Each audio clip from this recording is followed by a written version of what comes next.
Before this video begins, I would like to make a quick announcement, and that is that I have created a new Telegram channel. That channel will contain some exclusive content in the form of text posts that you can use to keep an eye on what is happening on the ground in Ukraine, and it will also serve as a means for me to give regular updates as to what is happening on my channels on YouTube and on Rumble. So that is all for the announcement. Let us now move on to the topic of discussion. A bit earlier, I made a video that touched upon the fact that we will be seeing large battles throughout the Donbass region soon. And right now, I would like to discuss that topic in more detail, as well as to provide a few updates on this matter that we've seen over the last week. Perhaps the most noteworthy thing to mention is that as of early April, Russian forces have almost completely withdrawn from northern Ukraine. That is, from Kiev Oblast and from Chernigov Oblast. We've never heard any official account as to the number of soldiers that were in this area, but various analysts put this number at around 30 to 50,000. And the primary source for this number is Scott Ritter, who is a military analyst who has been watching this conflict closely, and is also a former US Marine as well as a UN weapons inspector. So please note that while I will be throwing around various numbers during this video, I don't have any first-hand sources as to these numbers.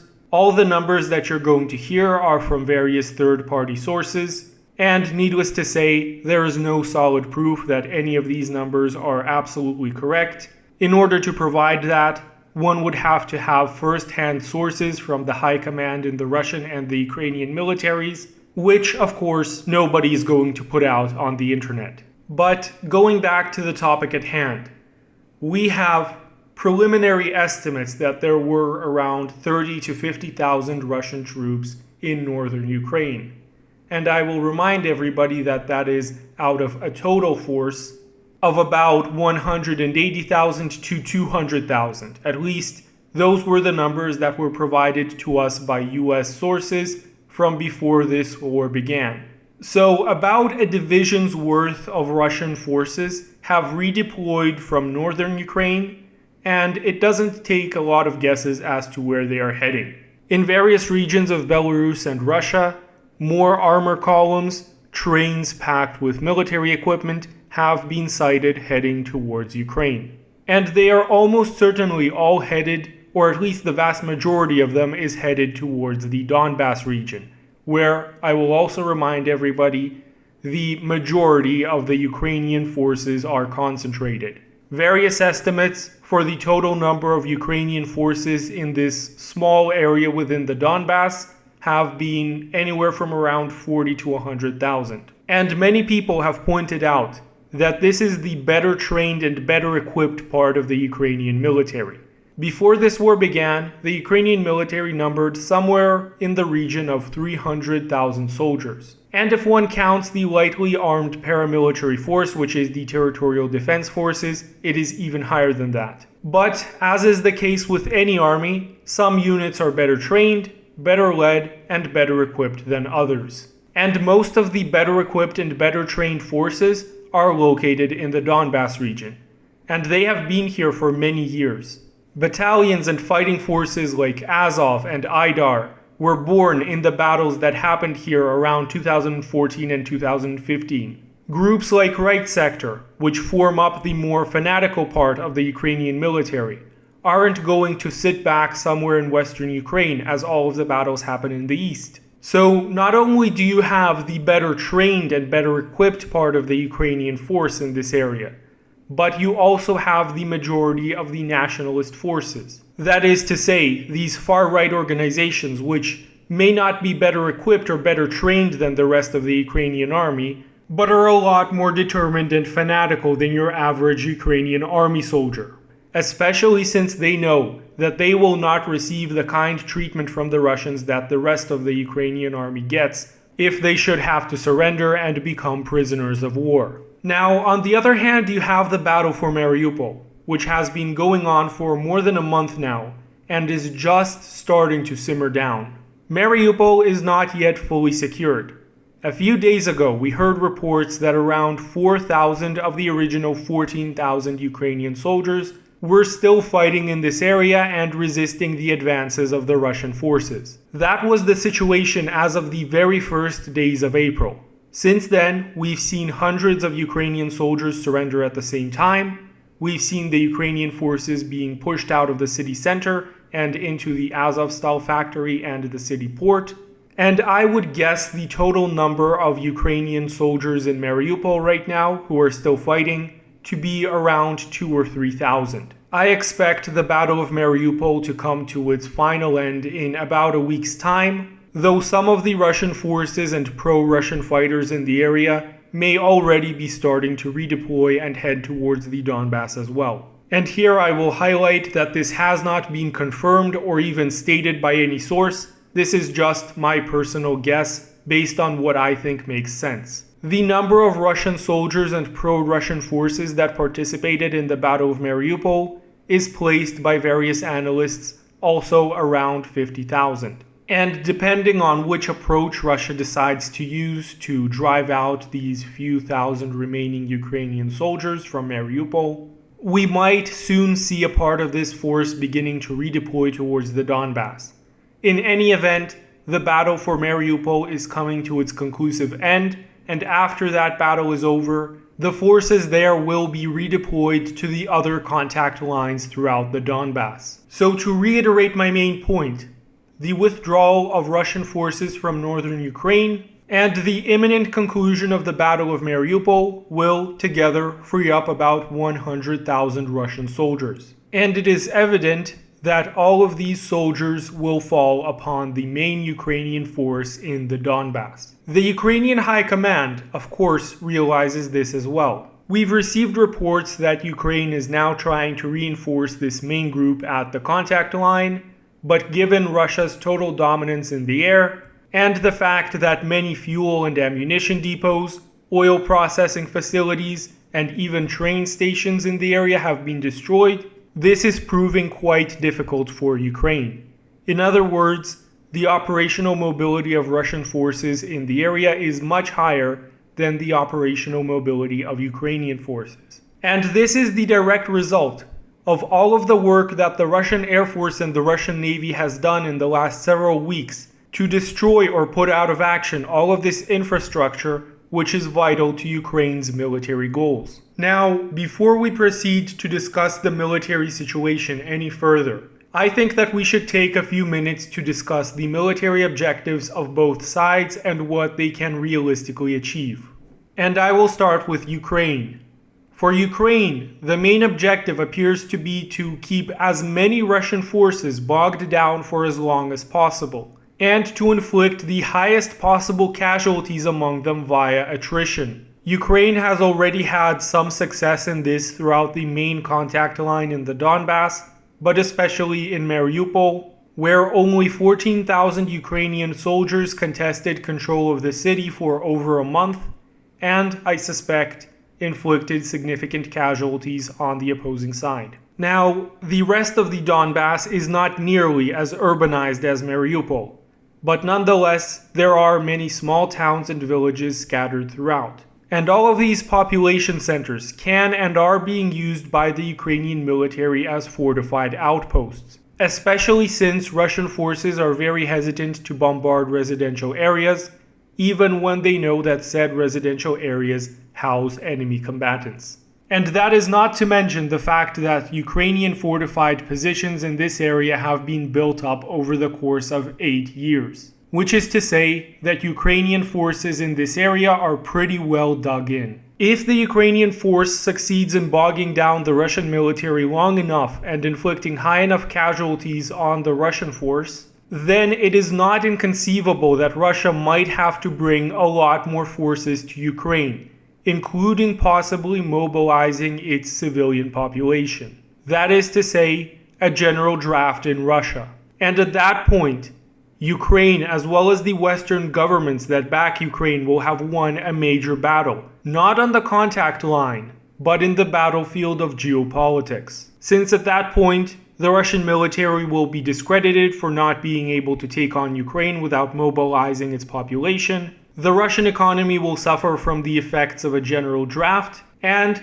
as I strongly suspect, at least in the minds of Western politicians, the Russian government will become unpopular and will become vulnerable to regime change. And here, I would like to emphasize that I personally do not think that any of this will happen.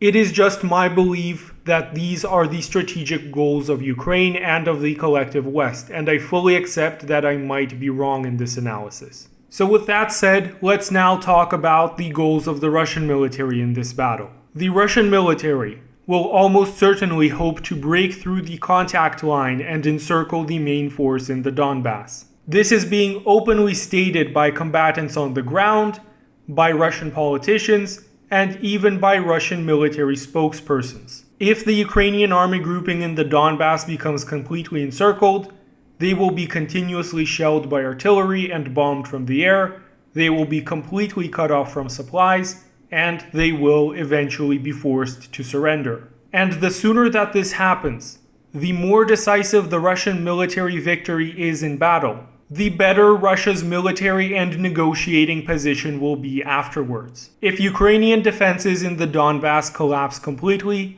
it is not at all inconceivable to see masses of Russian forces flooding into the rest of Ukraine. At that point, there will be somewhere around 200,000 Russian soldiers advancing into the rest of Ukraine, and the Ukrainian military, without any fresh or well-trained soldiers, will find it impossible to stop that advance. At that point, cities like Kharkov, Zaporozhye, Dnepr, Cherkasy will all find Russian soldiers on their doorstep and might very well be taken over. It is very likely that at that point, the next defensive line of Ukraine, if there is any, that is, will be along the Dnieper River. And here we have to talk a little bit about the Nikolai front. Since this is the only area where Russian forces have already crossed the Dnieper, and word is that they might attack the city of Nikolaev. By the way, this part is not just speculation on my part. This is what official sources from within British intelligence have stated and warned Ukraine of.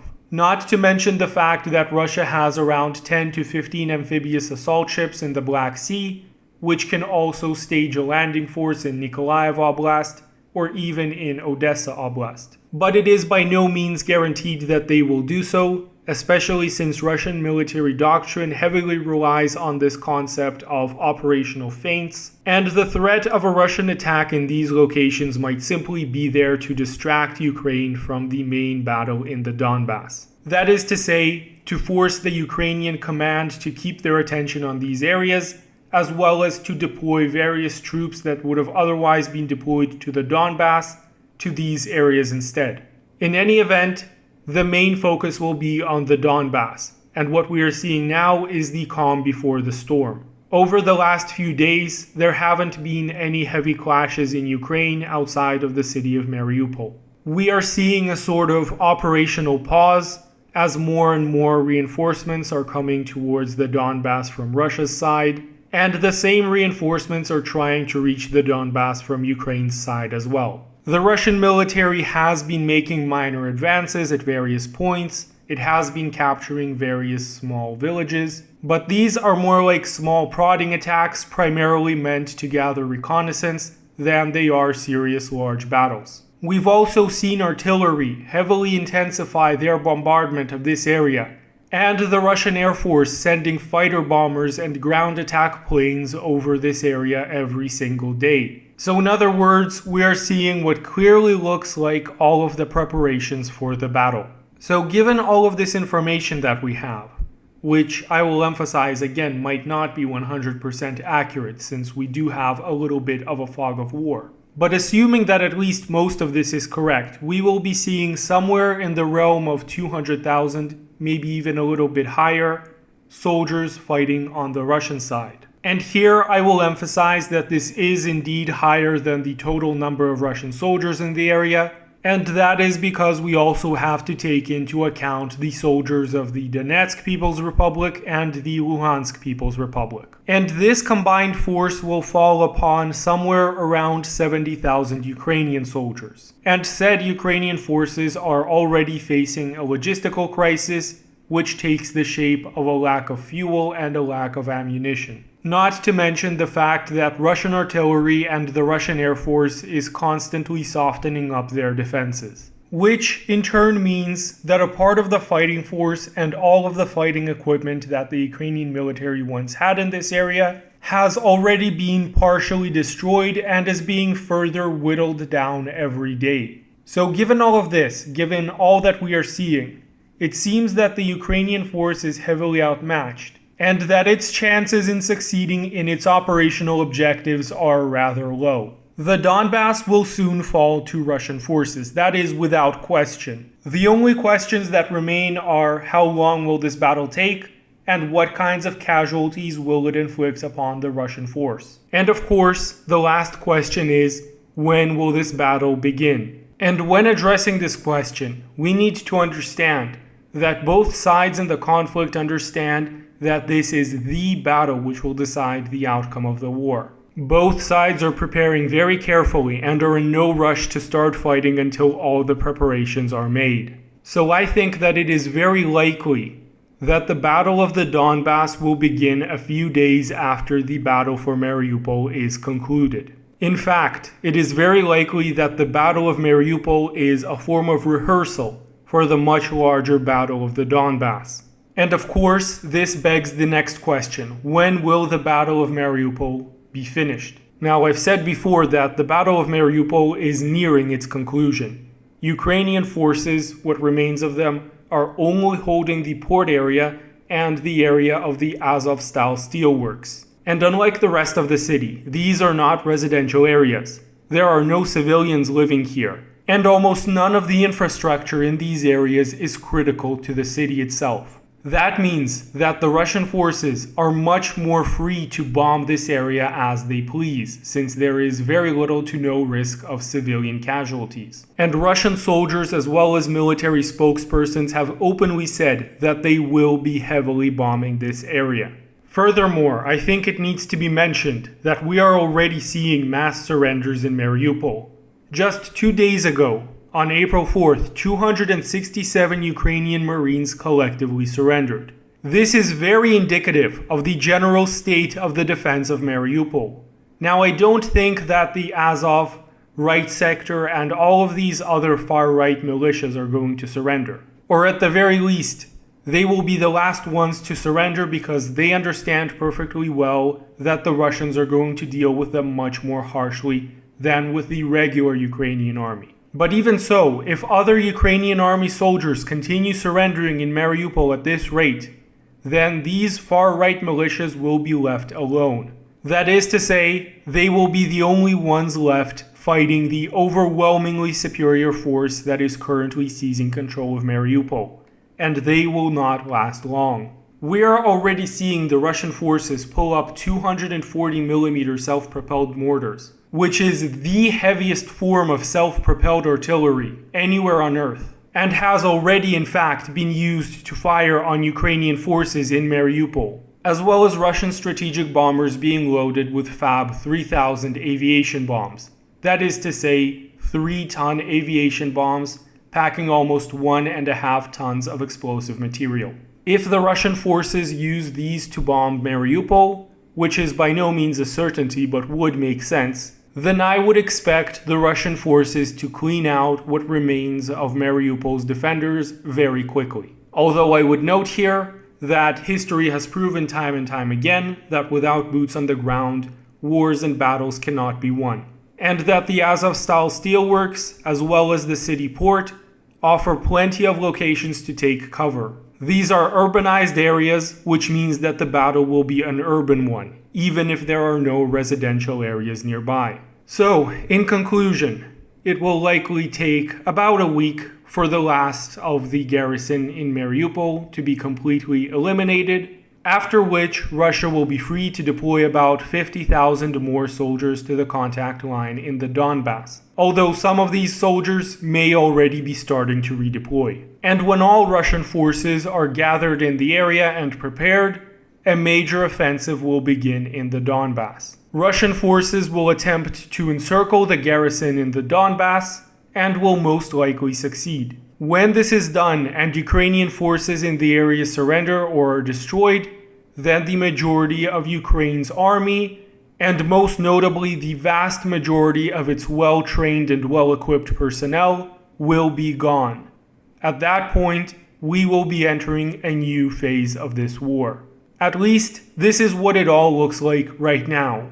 Whether I am right and this is what will happen, or something completely different will happen, we will have to see in the following weeks. That is all I have to say for now. I hope that you enjoyed this video. If you did, please leave a like, and also, please be sure to check out my other channel. If you're watching this on YouTube, then I am talking about Rumble, and if you're talking about Rumble, then I am referring to YouTube.